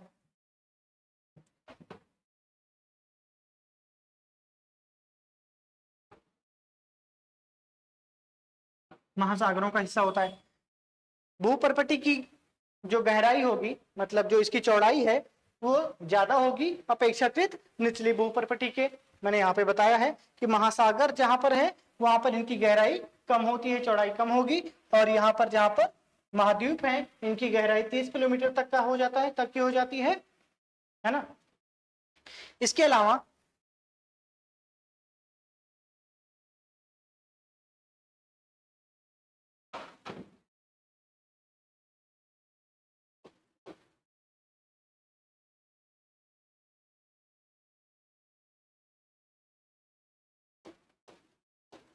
क्रस्ट जो है ना, उसके बारे में दो तीन फैक्ट, जैसे कि हम अभी ऊपरी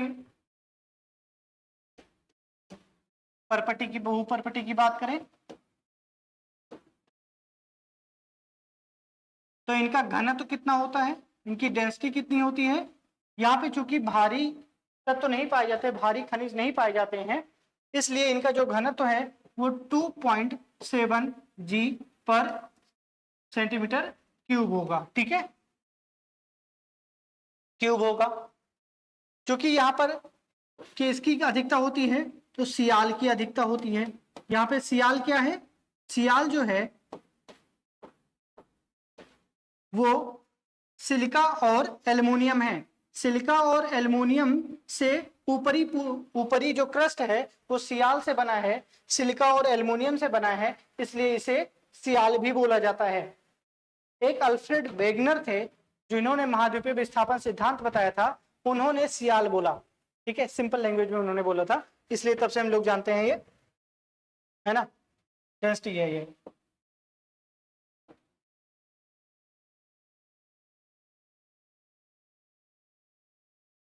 और अब इसकी अगर हम गहराई की बात करें तो औसतन देखा जाए तो लगभग 28 से 30 किलोमीटर का है ना। जहां पर पहाड़ स्थित होंगे वहां इनकी गहराई 70 किलोमीटर तक पहुंच जाएगी। तो ऐसा स्टेटमेंट बना के पूछ सकता है। ठीक है, सामान्यतः तो इनकी जो गहराई है वो 30 किलोमीटर तक होती है, लेकिन जहां पहाड़ है वहां इनकी ऊंचाई काफी ज्यादा हो जाती है। जो निचली क्रस्ट है ना, निचली क्रस्ट के बारे में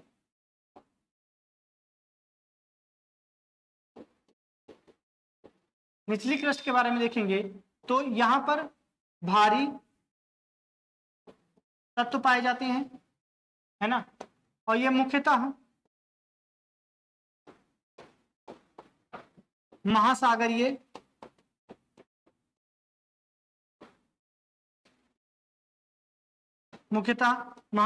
होते हैं, मुख्यतः महासागरीय होते हैं। और जो ये इनमें तत्व कौन से होते हैं, सीमा। ठीक है, सीमा होगा।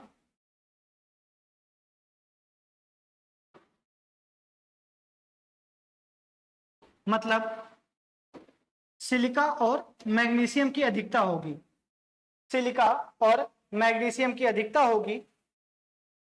इनकी जो गहराई है वो मान लीजिए 5 से 7 किलोमीटर का एरिया,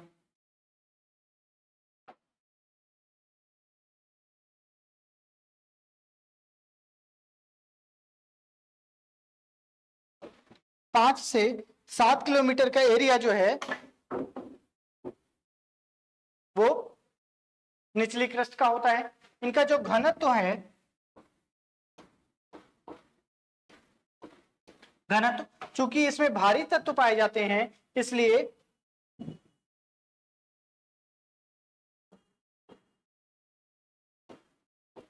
ठीक है 3 होगा। यहां पर मैंने क्या बताया था 2.7, यहाँ पे 3 हो जाएगा क्योंकि यहाँ पर भारी मात्रा में भारी तत्व पाए जाते हैं। ये रही बात। अब अगर हम बात करें कि जो क्रस्ट है वो पृथ्वी का लगभग कितना आयतन है, इसका जो एरिया है पूरी पृथ्वी का अगर देखें तो क्रस्ट का एरिया कितना होगा, लगभग 30 से 35 किलोमीटर की हमने बात की। और जो अर्थ है उसकी रेडियस कितनी है, 6371 किलोमीटर। 6371 किलोमीटर का जो एरिया है, मतलब अर्थ है, उसकी जो रेडियस है वो इतनी है। अगर इसके हिसाब से देखें तो 30 से 35 किलोमीटर जो है उसकी गहराई नापेंगे तो लगभग 1% से भी कम जाएगा। मतलब 1% से कम का जो आयतन है वो क्रस्ट का है। अब आते हैं मेंटल पर, है ना, मेंटल पर।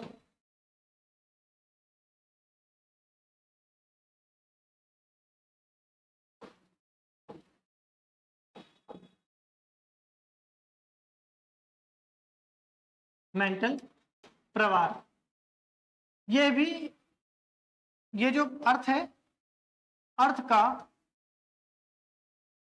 35 किलोमीटर से लेकर 2900 किलोमीटर का जो एरिया है ना वो प्रवार कहलाता है ना, मेंटल कहलाएगा। और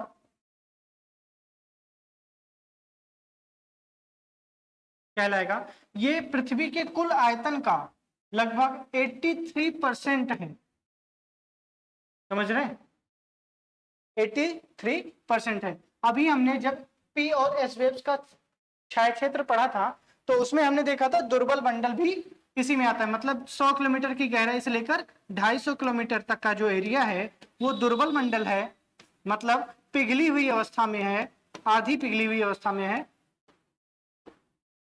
एस्थेनोस्फेयर।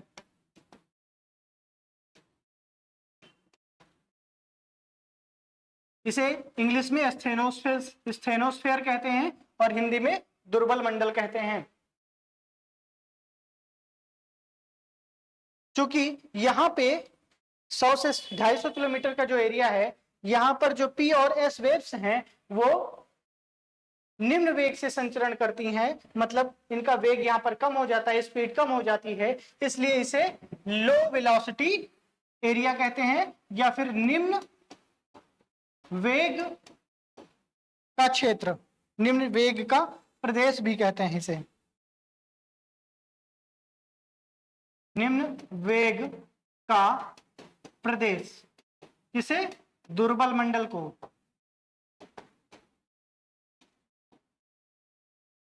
दुर्बल मंडल को, दुर्बल मंडल को मतलब एस्थेनोस्फेयर।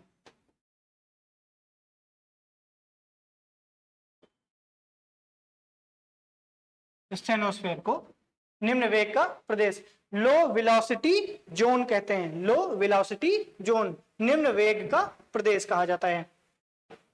मेंटल को भी, मतलब प्रवार को भी दो प्रमुख भागों में डिवाइड किया जाता है, ऊपरी mental, upper mantle and lower mental. Lower mental,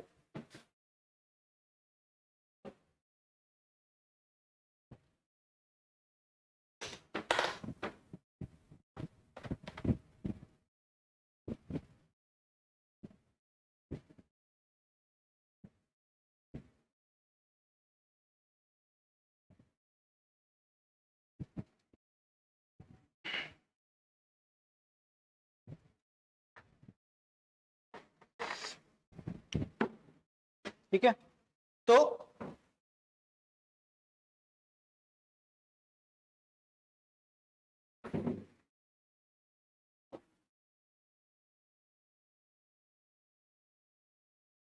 अब लगभग 35 किलोमीटर से लेकर के जो 700 किलोमीटर तक का एरिया है ना, गहराई है, वो अपर मेंटल हो जाएगा, एंड जो 700 से 2900 किलोमीटर का एरिया होगा वो लोअर होगा, लोअर मेंटल। ठीक है, लोअर मेंटल हो जाएगा। तो ये रहा। अब बात आती है कि इनका घनत्व क्या होता है ना, इनका जो औसत घनत्व है वो 3.5 to 5 G पर cm क्यूब हो जाएगा। ठीक है, इनका जो घनत्व होता है वो है। यहाँ पर जो टेम्परेचर है वो भी बहुत ज्यादा होता है, लगभग 900 डिग्री सेल्सियस से 2200 डिग्री सेल्सियस तक।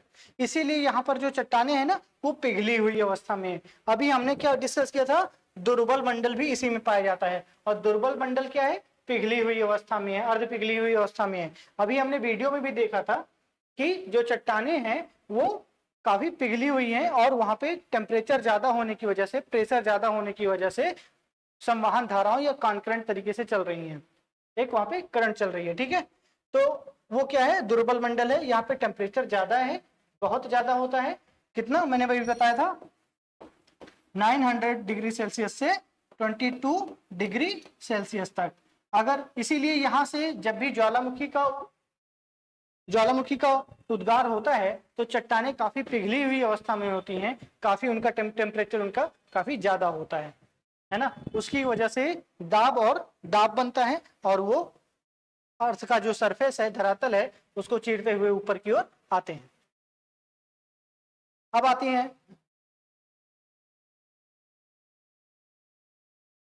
कोर की ओर। ठीक है, कोर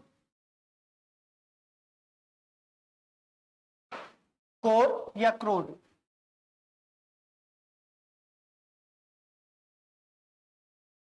क्रोड को देखेंगे तो ये 5500 से लगभग, सॉरी 2900 किलोमीटर के बाद का जो एरिया है, और 2900 से पृथ्वी के कोर तक जाता है। इसका जो गहराई है, इसकी गहराई ये है। ये मैंने आपको बताया था कि 55 मतलब कि 2900 से 5500 तक की जो गहराई है वो तरल अवस्था में है, और उसके बाद ये काफी ठोस अवस्था में है। यहां पर देखिए, ये रहा 2900 किलोमीटर, फिर यहां से ले लिया हमने 5500 kilometre, and this is the core. ठीक है, किलोमीटर का एरिया। तो ये काफी, ये तरल अवस्था में है, मतलब लिक्विड है, तरल है ना, द्रव अवस्था में है।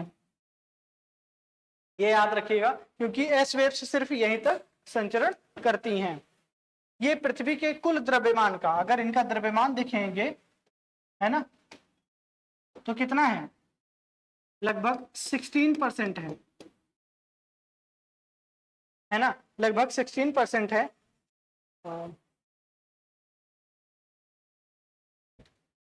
कुछ नहीं, क्या मैं कह रहा था, द्रव्यमान, हाँ सॉरी, इनका जो आयतन है, हमने द्रव्यमान की बात कर ली थी, यहाँ पे जो आयतन है ना, वो कितना है, 16% है लगभग पूरे अर्थ का। और ये जो एरिया है वो निफे से बना हुआ है। निफे का मतलब nickel and ferrous. निफे, nickel and ferrous, मतलब लोहे की अधिकता होगी, काफी भारी मात्रा में यहाँ पे भारी धातुएं पाई जाती हैं, फेरस की अधिकता होगी। इसे बैरिस्फेयर भी कहा जाता है, बैरिस्फेयर।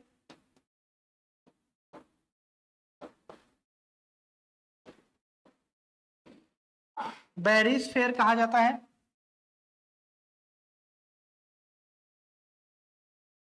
ठीक है, तो ये है पृथ्वी की आंतरिक संरचना। हमने तीनों लेयर्स के बारे में जाना, और इसके अलावा पृथ्वी की आंतरिक संरचना में हमने पी, एस और एल वेव्स का महत्व भी समझा। तो हम लोग कल इसको रिवाइज करते हुए आगे बढ़ेंगे। आज के लिए हम लोग लगभग इतना ही रखेंगे। ठीक है, तो थैंक यू क्लास।